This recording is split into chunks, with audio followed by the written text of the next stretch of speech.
America और चीन इस बात पर राजी हैं कि ईरान के पास न्यूक्लियर वेपन नहीं होना चाहिए। बहुत बड़ी खबर है। ये जानकारी व्हाइट हाउस ने अपने सोशल मीडिया एक्स पर जारी की है।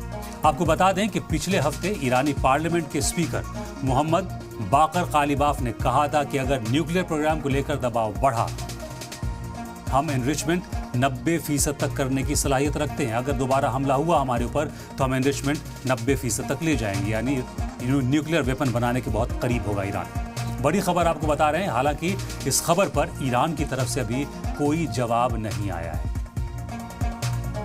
ईरान जंग के बीच अमेरिका चीन की बड़ी रजामंदी, दोनों मुल्क बोले ईरान के पास न हो न्यूक्लियर वेपन। व्हाइट हाउस ने एक्स पर पोस्ट करके ये जानकारी दी है।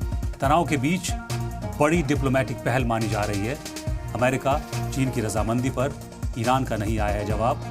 इंतजार रहेगा ईरान के जवाब पर कि अगर यूएस और चाइना के बीच ईरान के न्यूक्लियर वेपन नहीं रखने पर अगर रजामंदी हो गई है तो ईरान का इस पर क्या जवाब आता है, इस पर नजर हमारी बनी रहेगी।